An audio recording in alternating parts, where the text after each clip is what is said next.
Architecture, since the time of the Renaissance, is called modern architecture. This term, therefore, embraces all edifices erected during nearly 4 centuries. When I first spoke of architecture, I said that it was a constructive art and not imitative like painting and sculpture. In its earlier history, this was true, but the time came when it also became an imitative art and had no true or original style. The Gothic order was the last distinct order which arose, and since its decline at the beginning of the Renaissance, all architecture has been an imitation because it is a reproduction of what existed before. At times, some one of the older orders has been in favor and closely imitated, and again, parts of several orders are combined in one edifice. Since the time of the Reformation, it has been true, almost without exception, that every building of any importance has been copied from something belonging to a country and a people foreign to the land in which it was erected. When the revival of classic literature began, Rome was the first to feel its influence. It was welcomed there with open arms, just as we might receive the early history and literature of our country if it had all been lost and was found again. For this was precisely what it meant to the 134 Romans, when, after the Dark Ages, the works of Livy, Tacitus, and Caesar were in their hands, and they read of the history, art, and literature of their past. They were enthusiastic, and their feelings soon spread over all Italy. France was the next to adopt the newly revived ideas, for that country looked to Rome as the source of true religion and a model in all things. Spain was then in an unsettled state and welcomed the revival of classic art as heartily as it had already embraced the Church of Rome. In Germany, the love of the classics was enthusiastic, but that nation was more taken up with literature and slower in adopting the revival of the arts than were the more southern peoples, and the 15th and 16th centuries are a barren period in the history of German architecture. In England, too, the Renaissance made slow progress.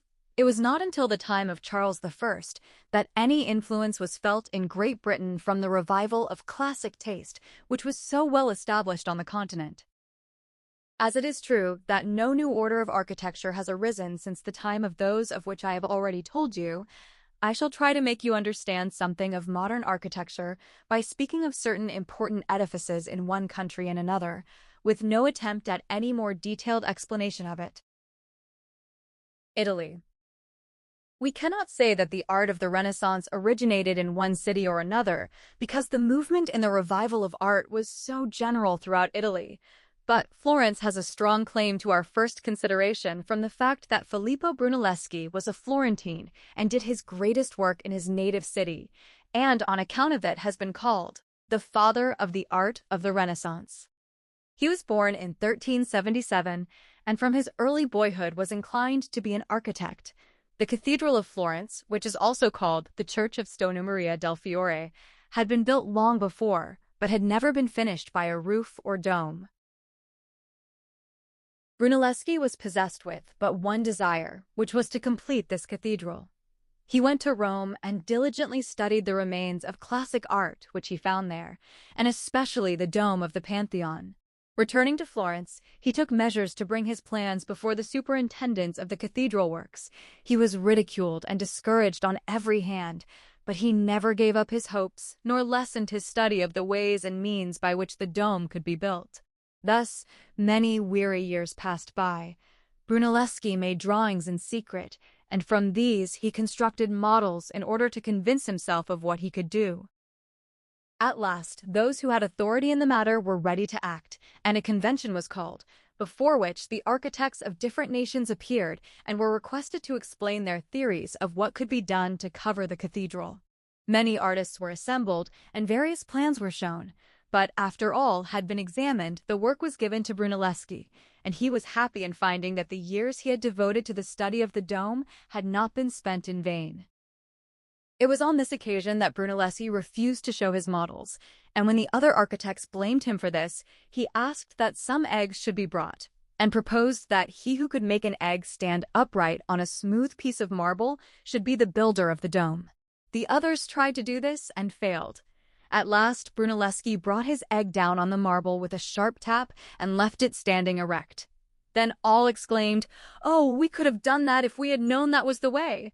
To which Brunelleschi replied, "So you could have built a dome if I had shown you my models." 138. This story is often told of Columbus, but as Brunelleschi was much older than Columbus, and the fact is related by Florentine writers of his time, it is probable that Columbus had heard of it from the geographer Toscanelli, who was a great admirer of Brunelleschi and a friend of Columbus also.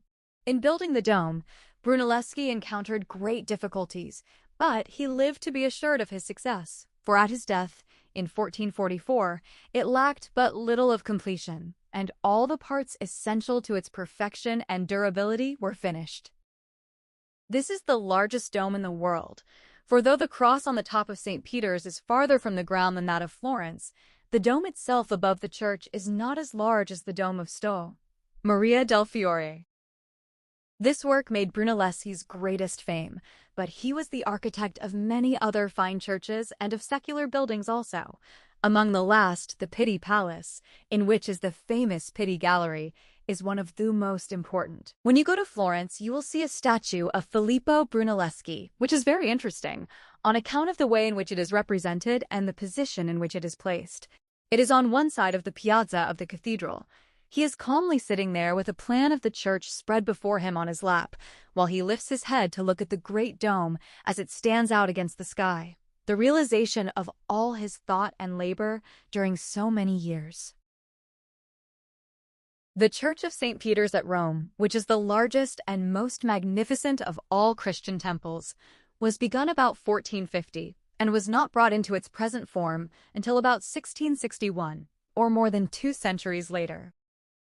The history of its building is largely a story of contentions and troubles between popes, architects, and artists of different kinds. As it now stands, it is as much the work of Michelangelo as of any one man, but several other architects left their imprint upon it, both before and after 140 his time, and all who aided in its construction were eminent men in their way. Michelangelo was in his 72nd year when he took up the task of completing St. Peter's. Bramante, Raphael, and Peruzzi had preceded him as architects of the church. Michelangelo designed the dome, and when he was 90, it was nearly finished. The models for its completion which he made were not followed after his death. His plan would have made the church more harmonious with the dome in size than it now is. Money was sent in large sums from all Europe to carry on this work. The finest materials were used in building it, and the most gifted artists were employed in its decoration. It is now the vast home of multitudes of treasures. "I have hung the Pantheon in the air," Michelangelo is said to have exclaimed while looking at the splendid dome of St. Peter's, and no dome in the world has a more imposing effect, although its harmony with the rest of the building is injured by the change of the plan from that of a Greek cross, which was made after his death. In spite of all this, the critics of architecture are never weary of pointing out the defects of St. Peter's. But to those who cannot apply to it the test of strictly scientific rules, its interior is sublime in its effect and has few rivals, perhaps but one, in the world, and that is the great hypostyle hall at Karnak, of which we spoke when writing of Egyptian architecture. But even here, the difference is almost too great to admit of comparison. The spirit of the two is so unlike. St. Peter's is complete and Karnak is a ruin. So, after all, it must be admitted that the interior of St. Peter's is superior to all other edifices of which we know.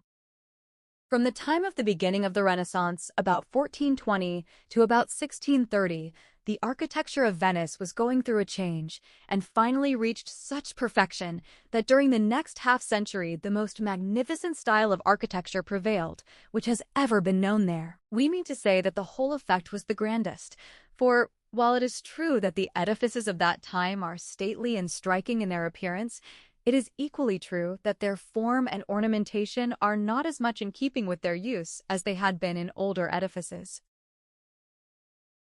Sansovino, who lived from 1479 to 1570, was an important architect and had great influence upon modern Venetian architecture. His masterpiece was the Library of St. Mark, of which the preceding cut gives one end. It is a very beautiful structure and is made more interesting from the fact that it stands directly opposite to the Doge's palace and in the midst of all the interest which centers about the Piazza of St. Mark. The Ducal Palace at Venice is called by John Ruskin, the great English critic, the central edifice of the world. It is divided into 3 stories, of which the uppermost occupies rather more than half the height of the building. The 2 lower stories are arcades of low, pointed arches, supported on pillars, the one beneath being bolder and heavier in character than the second. The capitals of the columns are greatly varied, no 2 in the upper arcade being exactly alike. Above the arches of the middle story was a row of open-work spaces, of the form called quatrefoil, while the 3rd story is faced with alternating blocks of rose-colored and white marble and is pierced with a few large pointed windows. The whole front, or facade, is crowned by an open parapet made up of blocks of stone carved into lily-like forms alternating with lance-shaped leaves.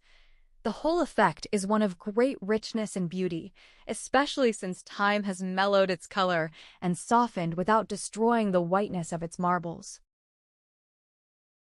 During the time of the Renaissance, there were churches, palaces, museums, hospitals, and other large buildings erected in all the important cities of Italy. There are but few of these which have such special features as entitle them to be selected for description here. The reason for this has been given already, viz., there was nothing new in them. They were all repetitions of what has been described in one form or another. Perhaps the next cut gives 144, as good an example of secular architecture in this age as any that could be selected. Indeed, it is one of the most remarkable buildings of its class in any age. It was commenced by Francesco Sforza and his wife Bianca in 1456. They died long before its completion, and one part and another have been changed from time to time, but its great court, which was designed by Bramante, still remains, the finest thing of its kind in all Italy. I shall now leave Italy with saying that the early days of the Renaissance were the best days of Italian architecture, and, indeed, of Italian art. The period made sacred by the genius and works of Michelangelo, Bramante, 145 Sangallo, Leonardo da Vinci, and Raphael was a golden era, and still sheds its luster over the land of their nativity. These artists followed the highest ideal of art, and their errors were superior to the so-called successes of less gifted men. The Italian art of the 15th century was individual and grand. In the 16th century, it became formal and elegant. In the 17th century, it was bizarre, over-ornamented, and uncertain in its aim and execution. Since then, it has been comparatively unimportant, and its architecture scarcely merits censure, and certainly cannot be praised.